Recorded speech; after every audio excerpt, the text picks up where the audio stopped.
আজ অনেক দিন পর তোকে দেখলাম।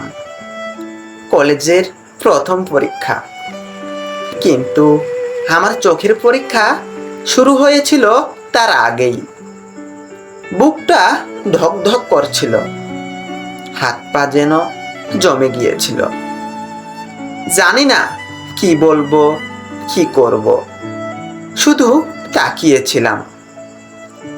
পরীক্ষা শেষে অনেক সাহস করে পিছু নিলাম। ভাবলাম আজ বলেই ফেলি, কেমন আছো? কিন্তু না, কণ্ঠটা জড়িয়ে গেল। মুখ খুলেই পারলাম না। এতটা কাছেও তুই আজ এত দূরের কেন লাগলি? আজ শুধু একটা কথা বলার ইচ্ছা ছিল। সেটা হলো, আমি তো এখনো তোকে আগের মতোই ভালোবাসি। কিন্তু তুই কি একবারও বুঝতে পারিস